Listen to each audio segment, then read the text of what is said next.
But ಯಾವ ಸಮಸ್ಯೆನೂ ಕೂಡ ಚರ್ಚೆಗೆ ಬರ್ತಿಲ್ಲ ಅನ್ನುವಂಥದ್ದು. ಮತ್ತೊಂದು ಒನ್ ನೇಷನ್ ಒನ್ ಏನು ಚುನಾವಣೆ ಇದೆ, ಅದಕ್ಕೂ ವಿರೋಧ.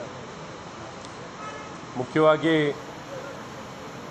ಏನೊಂದು ಪಂಚಮಶಾಲಿ ಲಿಂಗಾಯತರ ವಿಚಾರದಲ್ಲಿ ಅವರು ಬಹು ವರ್ಷದಿಂದ ಒಂದು ಹೋರಾಟ ನಡೀತಿದೆ. ಅವರು ತಮ್ಮ ಪಾಡಿಗೆ ಏನೊಂದು ಅಧಿವೇಶನ ನಡೆದಾಗ ಸರ್ಕಾರದ ಮೇಲೆ ಒತ್ತಡ ತರಬೇಕು, ಸರ್ಕಾರದ ಗಮನ ಸೆಳೀಬೇಕು. ಈ ವಿಚಾರದಲ್ಲಿ ಅವರೊಂದು ಸಮಾವೇಶವನ್ನು ಮಾಡಿದರು. ಈ ಸಮಾವೇಶದಲ್ಲಿ ಸಾವಿರಾರು ಜನ ಬಂದು ಭಾಗವಹಿಸಿದರು. ಇದನ್ನು ಶಾಂತಿಯುತವಾಗಿ ನಡೆಸ್ತಿದ್ರು.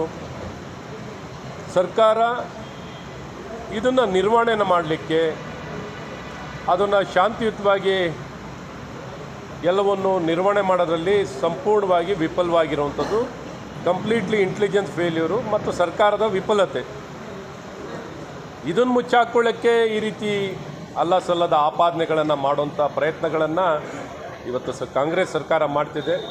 ಹಾಗಾಗಿ ಇವತ್ತು ಪ್ರಜಾಪ್ರಭುತ್ವದಲ್ಲಿ ನಮ್ಮ ಭಾರತೀಯ ಜನತಾ ಪಾರ್ಟಿ ಇವತ್ತು ಪ್ರಯತ್ನ ಏನಿದೆ, ಪ್ರಜಾಪ್ರಭುತ್ವದಲ್ಲಿ ಏನೊಂದು ಶಾಂತಿಯುತವಾಗಿ ಹೋರಾಟ ಮಾಡೋಕ್ಕೆ ಒಟ್ಟಿದಂಥ ಪಂಚಮಶಾಲಿ ಸಮುದಾಯದ ನ್ಯಾಯಯುತವಾದಂಥ ಹೋರಾಟವನ್ನು ಹತ್ತಿಕ್ಕುವಂಥ ಪ್ರಯತ್ನವನ್ನು ಮಾಡಿದ್ದಾರೆ. ಅದಕ್ಕೆ ಕಳಂಕ ತರುವಂಥ ಪ್ರಯತ್ನವನ್ನು ಮಾಡಿದ್ದಾರೆ. ಆ ಅಮಾಯಕರ ಮೇಲೆ ಏನೊಂದು ದೌರ್ಜನ್ಯ ಆಗಿದೆ ಇವೆಲ್ಲವನ್ನೂ ಖಂಡಿಸ್ತಾ ಸರ್ಕಾರದ ಏನು ನ್ಯೂನತೆ ಇತ್ತು, ವಿಫಲತೆ ಇತ್ತು, ಅದನ್ನು ಬಯಲಿಗೆಳೆಯುವಂಥ ಒಂದು ಪ್ರಾಮಾಣಿಕ ಪ್ರಯತ್ನವನ್ನು ನಾವು ಸದನದಲ್ಲಿ ಮಾಡಿದ್ದೀವಿ. ಹಾಗಾಗಿ ಪ್ರಜಾಪ್ರಭುತ್ವ ಉಳಿಬೇಕು, ಜನರ ಧ್ವನಿ ಸರ್ಕಾರಕ್ಕೆ ತಲುಪಬೇಕು ಅಂದರೆ ಎಲ್ಲ ಒಂದು ಕಡೆ ಸರ್ಕಾರ ಇದಕ್ಕೆಲ್ಲ ಅವಕಾಶವನ್ನು ಮಾಡಿಕೊಟ್ಟು ಉತ್ತಮವಾಗಿ ನಿರ್ವಹಣೆಯನ್ನು ಮಾಡೋಕ್ಕೆ ಅವ್ರು ಮಾಡಬೇಕು. ಆ ವಿಫಲತೆಯನ್ನು ಭಾಳ ಸ್ಪಷ್ಟವಾಗಿ ಬಯಲು ಎಳೆಯುವಂಥ ಆಗಿದೆ. ಹಾಗಾಗಿ ಇವತ್ತು ಸರ್ಕಾರ ಎಡವಿರೋದನ್ನು ನಿನ್ನೆ ಸವಿಸ್ತಾರವಾಗಿ ಬಯಲಿಗೆಳೆಯುವಂಥ ಕೆಲಸಗಳಾಗಿದೆ. ಮತ್ತು ಕಾನೂನಾತ್ಮಕವಾಗಿಯೂ ಯಾವ ರೀತಿ ತಾರತಮ್ಯವನ್ನು ಮಾಡ್ತಿದ್ದಾರೆ ಸರ್ಕಾರ ಅನ್ನುವಂಥದ್ದನ್ನು ಭಾಳ ಸ್ಪಷ್ಟವಾಗಿ ತಿಳಿಸುವಂಥ ಪ್ರಯತ್ನವನ್ನು ಮಾಡುವಂಥದ್ದಾಗಿದೆ.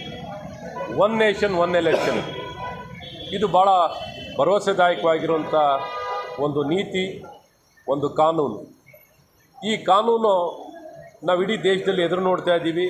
ಯಾವಾಗ ನೋಡ್ರೂ ಚುನಾವಣೆ, ಯಾವಾಗ ಬೇಕಾದ್ರೂ ಚುನಾವಣೆ ನಡೀತಾನೇ ಇರುತ್ತೆ. ಹಾಗಾಗಿ ಇವಕ್ಕೆಲ್ಲ ಇತಿಶ್ರೀ ಹೇಳಬೇಕು, ಪ್ರಗತಿಯನ್ನು ಕಾಣಬೇಕು, ಸುಧಾರಣೆಯನ್ನು ಕಾಣಬೇಕು. ಹೆಚ್ಚಿನ ಸಮಯ ಆಡಳಿತಕ್ಕೆ ಕೊಡೋದು ಬದಲು, ಅಭಿವೃದ್ಧಿಗೆ ಕೊಡೋದು ಬದಲು ಕೇವಲ ರಾಜಕೀಯಕ್ಕೆ ಸೀಮಿತವಾಗಿರುವಂಥದ್ದಾಗುತ್ತೆ. ಉದ್ದೇಶ ಒಂದು ಪ್ರಜಾಪ್ರಭುತ್ವದಲ್ಲಿ ಒಂದು ಚುನಾವಣೆ ನಡೆಯೋದು ಜನರ ಆಶಾ ಭಾವನೆಗಳಿಗೆ, ಅವರ ಒಂದು ಸಬಲೀಕರಣಕ್ಕೆ, ಅವ್ರಿಗೆ ಉತ್ತಮವಾದಂಥ ಬದುಕನ್ನು ಕೊಡಲಿಕ್ಕೆ, ಗುಣಮಟ್ಟದ ಜೀವನವನ್ನು ಕಾಣಲಿಕ್ಕೆ ಅವ್ರೇನು ಬಯಸ್ತಾ ಇದ್ದಾರೋ ಆ ಬಯಕೆಯನ್ನು, ಅವ್ರ ಇಚ್ಛೆಗಳನ್ನು ಪೂರೈಸಲಿಕ್ಕೆ ಈ ಚುನಾವಣೆಗಳು, ಪ್ರಜಾಪ್ರಭುತ್ವಗಳು ಪೂರಕವಾಗಿರಬೇಕು. ಇದು ನೋಡ್ರಿ ಒಂದು ಭಾರವಾಗಿದೆ. ಈ ಭಾರ ಆಗುವಂಥದ್ದು ಆಗಬಾರ್ದು. ಇದನ್ನು ಮನದಲ್ಲಿಟ್ಕೊಂಡು, ಗಮನದಲ್ಲಿಟ್ಕೊಂಡು ಇದೊಂದು ದೊಡ್ಡ ಸುಧಾರಣೆ ಈ ದೇಶದಲ್ಲಿ ಕಾಣುವಂಥದ್ದಾಗುತ್ತೆ. ಹಾಗಾಗಿ ಕೇಂದ್ರ ಸರ್ಕಾರ ಸನ್ಮಾನ್ಯ ನರೇಂದ್ರ ಮೋದಿಯವರ ಒಂದು ನಾಯಕತ್ವದಲ್ಲಿ ಈ ನಿಲುವು ಅಥವಾ ಈ ಕ್ಯಾಬಿನೆಟ್ನಲ್ಲಿ ಏನು ಇವತ್ತು ಅನುಮೋದನೆಯನ್ನು ಕೊಟ್ಟು ಏನು ಸಂಸತ್ತಿಗೆ ತರುವಂಥ ಪ್ರಯತ್ನವನ್ನು ಮಾಡ್ತಿದ್ದಾರೆ, ಅದಕ್ಕೆ ನನ್ನ ಧನ್ಯವಾದಗಳು ಮತ್ತು ಶುಭಾಶಯಗಳು. ಜಿ ಕನ್ನಡ ನ್ಯೂಸ್ ಈಗ ನಿಮ್ಮ ಮನೆಯಲ್ಲೇ ನೋಡಿ. ಎಲ್ಲ ಕೇಬಲ್ಗಳಲ್ಲಿ ಈಗ ಲಭ್ಯ.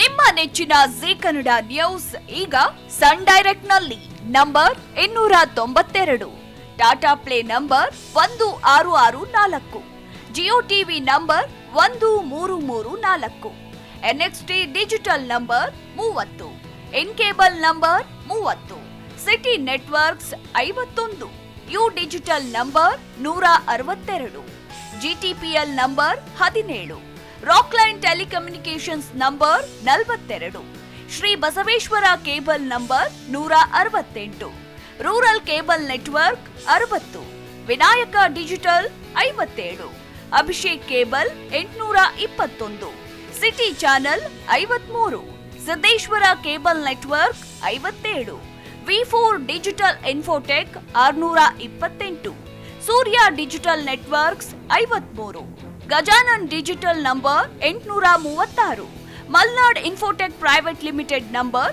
56, Metrocast number 830, Victory digital number 167ರಲ್ಲಿ ನೋಡಿ ಆನಂದಿಸಿ.